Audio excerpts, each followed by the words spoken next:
오늘은 인적 드문 바닷가 앞에 건설된 15,000평 규모의 수상한 온천단지를 구경해보기 위해 청량리역에 왔습니다. 해가 늦게 뜨는 겨울날이라 그런지 아침 7시쯤 왔음에도 불구하고 아직 주변이 깜깜하네요. 하지만 그만큼 따뜻한 온천을 즐기기 딱 좋은 계절이라는 생각이 들어 기차를 타기 전부터 여행에 대한 설렘이 한가득이었습니다. 이번 걷는 여행의 목적지로 안내해줄 기차는 3번 승차함에서 출발합니다. 플랫폼에 KTX 열차가 대기 중이네요. 탑승해보겠습니다.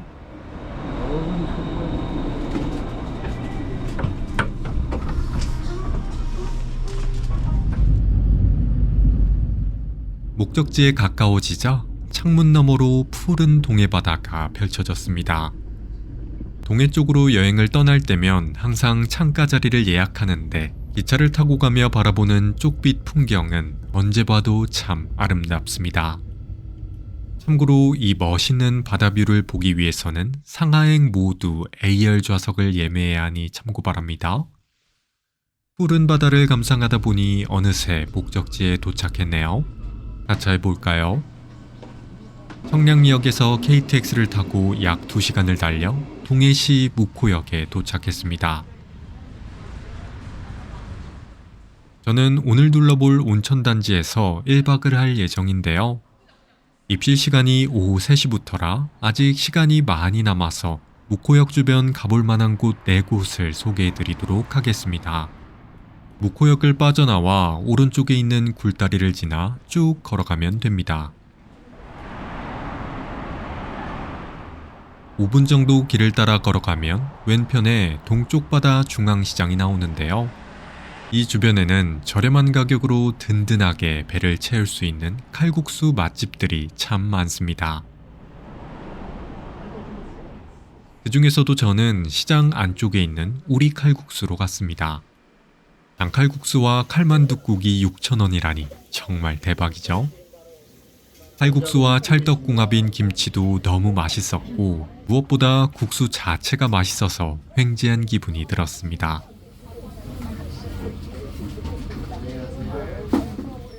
그럼 식사를 마쳤으니 계속 길을 따라 가볼까요? 동쪽 바다 중앙시장을 지나 10분 정도 들어가면 묵호항 활어 판매센터가 나옵니다. 여기서는 싱싱한 회를 바로 떠서 포장할 수 있는 활어회 매장, 그리고 건어물을 파는 매장이 있어서 바닷마을에 놀러온 기분을 느끼기 참 좋은 곳입니다.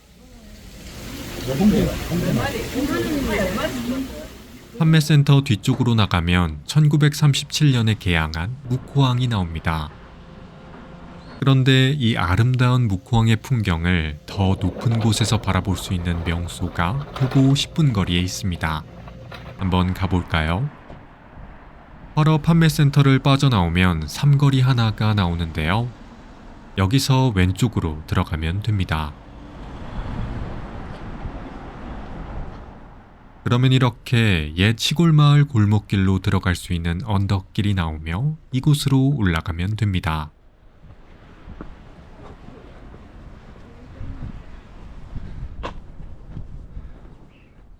골목길을 따라 올라가자 형형색색의 아기자기한 저층 주택단지가 눈에 들어왔습니다. 이곳은 과거 1940년대부터 묵호항 근처에 형성된 마을길인 논골담길입니다. 옛날 묵호항 주변이 어업으로 한창 번성했을 당시 주변에 살던 마을 주민들이 이곳으로 명태와 오징어를 날랐다 하는데요. 그때 떨어진 물 때문에 길 전체가 논처럼 질척거렸다 해서 이 길을 논골담길이라 부른다 합니다.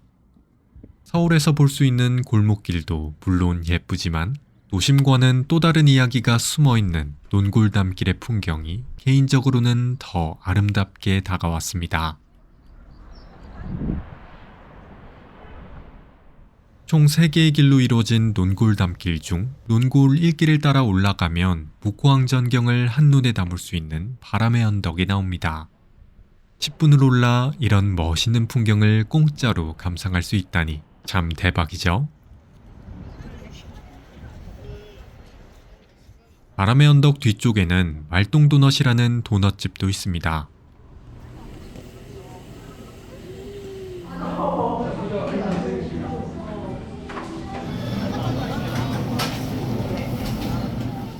저는 여기서 간식을 먹을 겸 도너츠와 커피를 사 먹었는데요.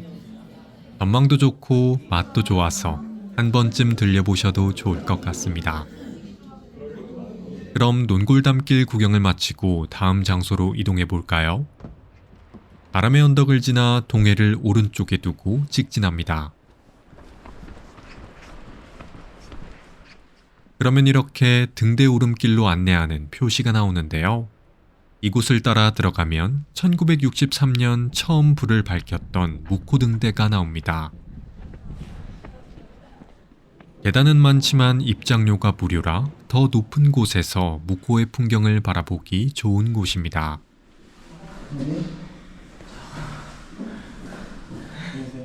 참고로 등대 아래쪽으로는 59m 상공 위를 걸으며 동해를 더 가까이서 바라볼 수 있는 도제비골 스카이밸리도 있는데요.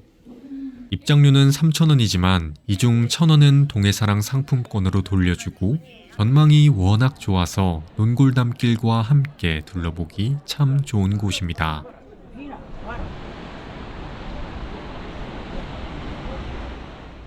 여기서 3,000원을 추가로 내면 자이언트 슬라이드도 이용할 수 있는데요. 재밌는 비명소리가 절로 나오는 스릴이라 돈이 전혀 아깝지 않은 놀이기구입니다. 그럼 스카이밸리 구경을 마치고 바닷가 쪽으로 내려가 볼까요?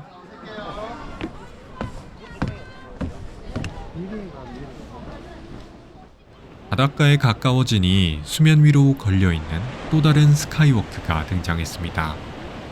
이곳은 도제비골의 두 번째 볼거리인 해랑 전망대인데요. 스카이밸리와 다르게 입장료가 무료라 부담 없이 둘러보기 좋은 곳입니다. 좀 전까지만 해도 하늘에서 동해 바다를 내려다봤는데 이제는 바다 위를 걸으며 이 멋진 풍경을 감상하고 있다니 참 꿈만 같네요. 구멍이 뚫려 있는 바닥도 있어서 스릴을 느끼며 걸어보기도 참 좋습니다. 바닷속에는 물고기도 정말 많네요. 묵호역 근처에 가볼 만한 명소를 둘러보니 어느새 온천단지 체크인 시간이 다가왔습니다. 그럼 이제 구경을 마치고 온천을 즐기러 가볼까요? 저는 아까 칼국수를 먹었던 동쪽 바다 중앙시장 서문 근처에 있는 MG 새마을금고 정류장에서 501번 버스를 탔습니다.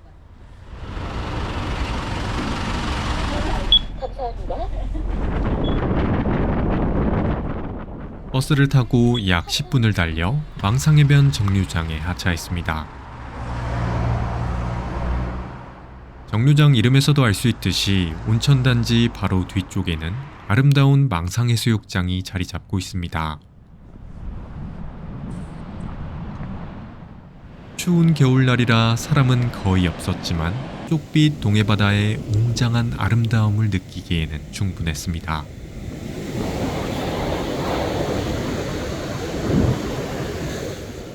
그런데 해수욕장 뒤편으로는 뜬금없게 수상한 기와 건물이 보이네요. 그냥 지나칠 수 없겠죠? 한번 가볼까요? 망상해변 뒤에 있는 소나무 숲을 지나 육교 위쪽으로 올라갑니다.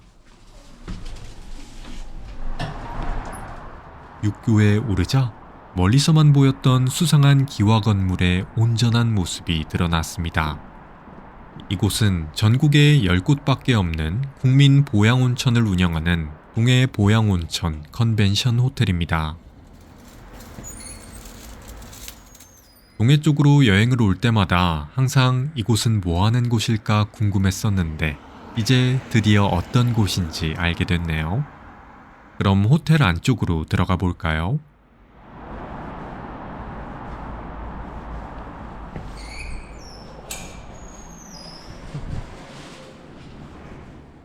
안으로 들어가자 일반적인 호텔에서는 접하기 힘든 독특한 디자인의 인테리어가 눈에 들어왔습니다. 호텔 외관과 마찬가지로 내부 인테리어 역시 이곳이 어떤 곳인지 더욱 궁금하게 만드는데요. 마치 오래된 박물관에 와 있는 듯한 느낌이 들 정도로 고전적인 디자인이 참 신기하더군요.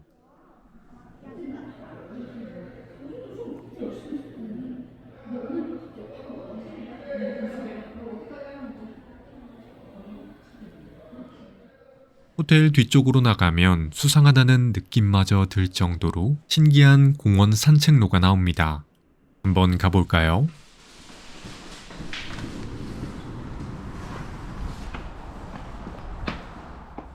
밖에는 여름철에만 운영되는 수영장이 있네요.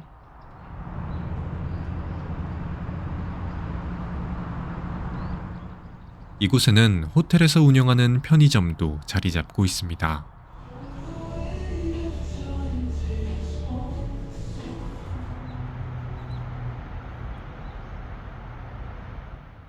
수영장과 편의점 뒤쪽으로는 이곳이 호텔이 맞나 하는 생각이 절로 드는 신기한 조형물들이 가득했습니다.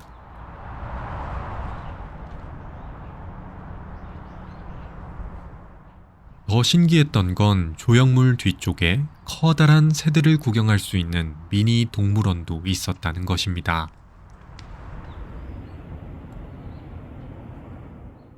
온천을 하러 왔다가 이렇게 동물도 구경하고 가다니 참 신기할 따름이었습니다.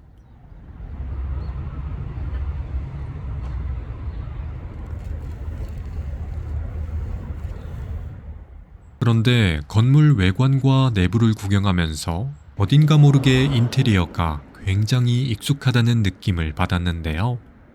자세히 보니 작년 여름에 구경하고 왔던 중원대학교의 건물 디자인과 매우 흡사하더군요. 궁금해서 AI에게 물어봤는데 동해 보양온천도 대순진리회 성주회라는 종교단체 산하의 재단에서 운영하는 시설이라고 하네요. 종교에 대해선 잘 모르지만 디자인이 워낙 독특해서 여행객의 호기심을 자극하기엔 이만한 곳이 또 없다는 생각이 듭니다. 규모는 또 어찌나 크던지 이 온천단지의 대지 면적은 약 15,000평으로 축구장 7개 크기에 달한다고 하네요. 지금까지 건물 구경을 해봤으니 이제 객실 내부를 한번 살펴볼까요?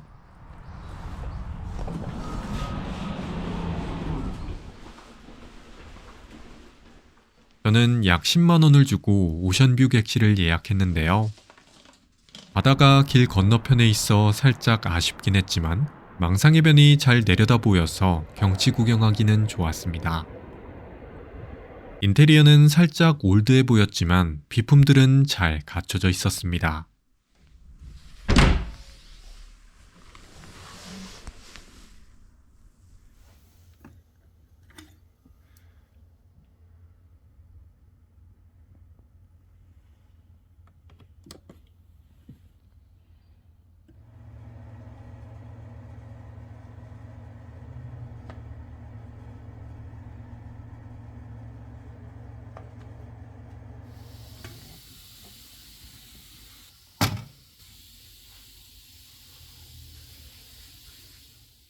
그런데 정말 신기했던 건 객실 내부뿐만 아니라 화장실까지도 온통 하얀색 대리석으로 돼 있었다는 것인데요.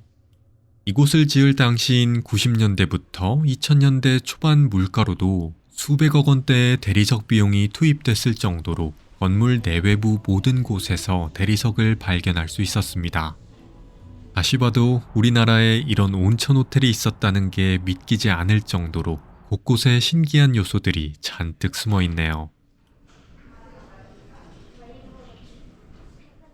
호텔 내부를 구경하다 보니 어느새 저녁을 먹을 시간이 됐습니다. 주변에 마땅한 음식점이 없어서 망상해변 근처에 있는 삼겹살집에서 저녁을 먹었는데요. 별 기대를 안 하고 먹었는데 고기가 어찌나 꿀맛이던지 최근에 먹었던 삼겹살 중에서 가장 맛있게 먹고 왔습니다. 저녁 식사를 마친 후에는 호텔로 돌아가 본격적으로 온천욕을 즐기러 갔습니다. 그럼 온천탕 내부를 한번 구경해 볼까요? 라커룸 역시 사방이 온통 흰색 대리석으로 돼 있습니다.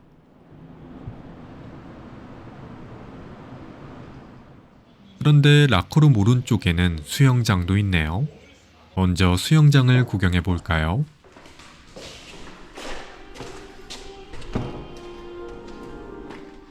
수영장 안으로 들어가자 15,000평 부지 크기에 걸맞는 어마어마한 규모의 수영장이 펼쳐졌습니다. 일반적인 호텔 수영장은 길이가 20에서 25m인 경우가 많은데 이 수영장은 국제규격에 준하는 50m 레인이 8개나 있습니다.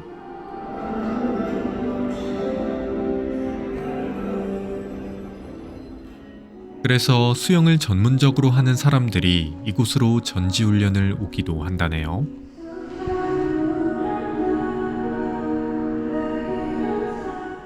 수영 레인 반대편에는 아이들이 물놀이를 할 수 있는 공간도 마련돼 있었습니다.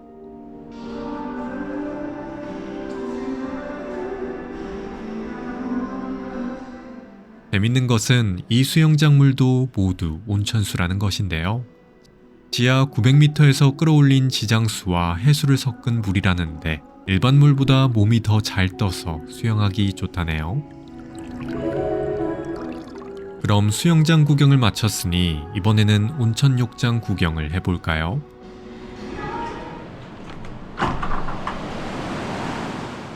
온천욕장 내부도 다른 목욕탕에서는 보기 힘든 독특한 디자인으로 꾸며져 있네요.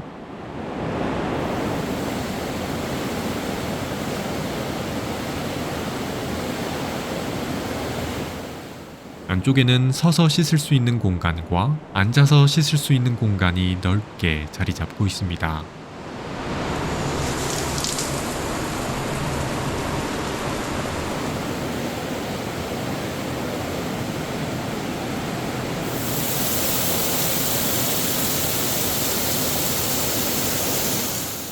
더 안쪽으로 들어가면 세신실도 있습니다.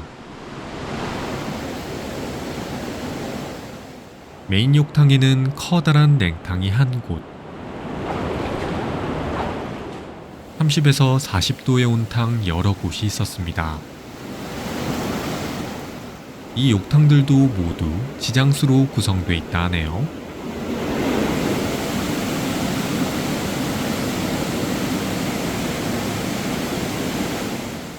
욕탕 왼쪽에는 총 4곳의 사우나도 있었습니다.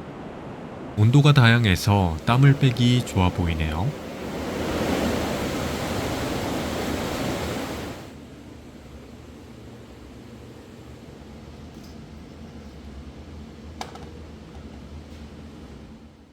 그런데 욕탕 안쪽에는 숨겨진 공간이 한 곳 더 있습니다. 이곳은 해수탕인데요. 다른 온천들과 다르게 인근 바닷가의 해수가 아니라 지하 안반층을 뚫어 뽑아 올린 해수를 쓴다고 합니다. 개인적으로는 이곳이 크기도 크고 수압 마사지 시설도 있어서 재밌게 해수 온천을 즐기기 딱 좋았습니다.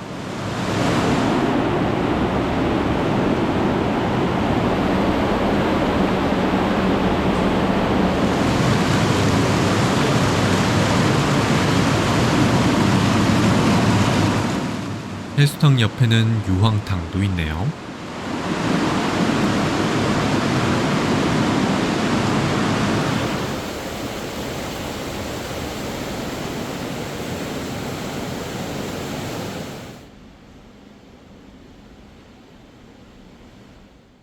지금까지 동해보양온천의 온천시설을 살펴봤는데요. 수상한 건물 인테리어와 다소 민감할 수 있는 종교 관련 내용이 숨어있는 곳이지만 물이 워낙 좋아서 온천 자체만 놓고 봤을 때에는 왜 이곳이 국민보양온천으로 선정됐는지 한 번에 알 수 있었습니다. 참고로 이 온천의 입용료는 성인 기준 10,000원, 수영장 입장료는 22,000원인데요. 호텔 투숙객은 25% 할인된 가격으로 입장할 수 있고 운영시간은 온천 6시 30분부터 21시 30분까지, 수영장은 7시부터 20시까지이니 참고 바랍니다. 저는 그렇게 개운하게 온천을 즐기고 다시 객실로 올라가 하루를 마무리했습니다.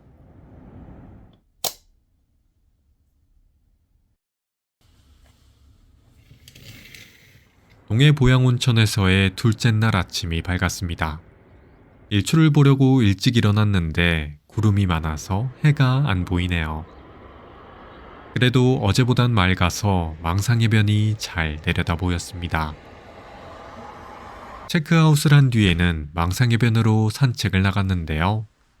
어제도 지겹게 구경했던 동해바다지만 언제 봐도 쪽빛 바다의 풍경은 참 아름답네요.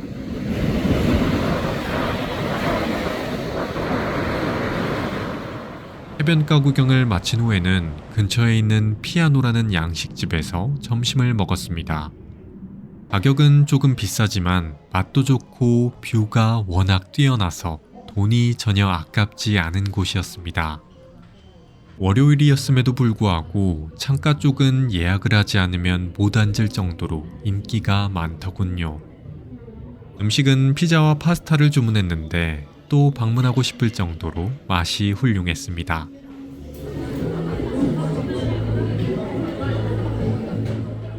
그럼 식사를 마쳤으니 다음 목적지로 이동해 볼까요?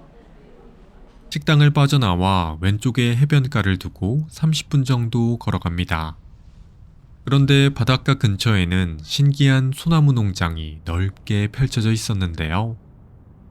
처음에는 관상용으로 판매하기 위해 키우는 건가 했지만 알고 보니 탄소 저감을 위해 조성한 소나무 숲이었습니다.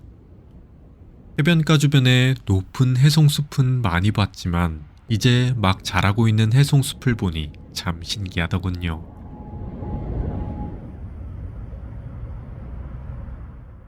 해송숲을 지나 계속 길을 따라 들어갑니다.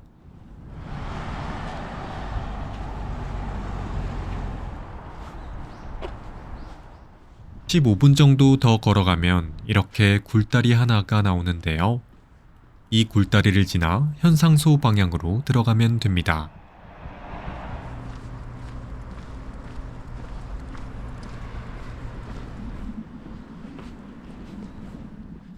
길을 따라가다 갑자기 귀여운 강아지가 저를 반겨줘서 한번 촬영해봤는데요. 달갑게 반겨주는 강아지가 어찌나 귀엽던지 한참 동안 카메라를 붙잡고 있었네요. 아쉬움을 뒤로하고 현상소 방향으로 쭉 들어갑니다.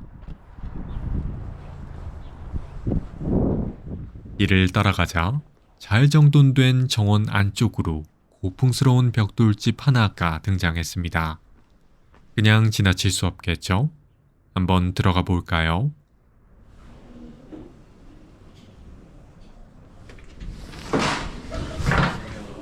이곳은 동해시 망상동에 자리 잡은 감성 카페인 현상소입니다. 지금까지 수많은 지역에 있는 카페를 찾아다녀 봤지만 이곳만큼 인테리어가 아늑한 곳은 또 처음이네요. 다시 생각해도 몰라서 그렇지 우리나라 곳곳에는 아름다운 명소들이 참 많은 것 같습니다.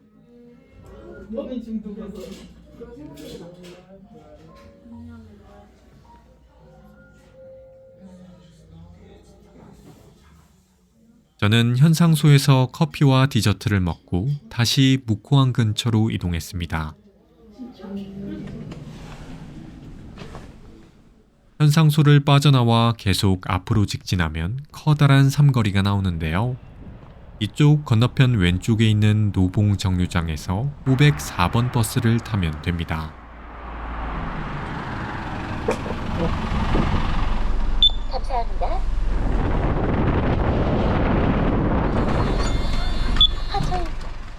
묵호항에 도착하니 기차 시간이 약 2시간 정도 남았는데요. 저는 묵호항 화로 판매센터 바로 앞에 있는 장군 시오야끼라는 두루치기 집에서 저녁을 먹었습니다. 대패 삼겹살에 새콤달콤한 파채를 볶아 먹는 음식인데 정말 밥도둑이 따로 없었습니다.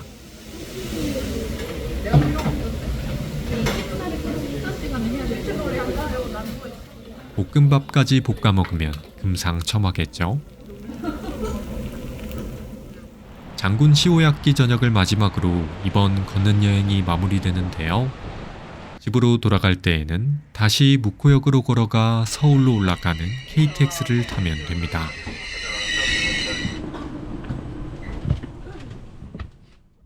바다를 달리는 KTX를 타고 쉽게 둘러볼 수 있었던 묵호동의 아름다운 풍경과 신기한 온천단지, 그리고 그곳에서 경험할 수 있었던 엄청난 규모와 이국적인 풍경까지. 이번 주말 사랑하는 사람과 함께 동해로 걷는 여행을 떠나보시는 것 어떠신가요? 지금까지 걷는 여행이었습니다. 시청해주셔서 감사합니다.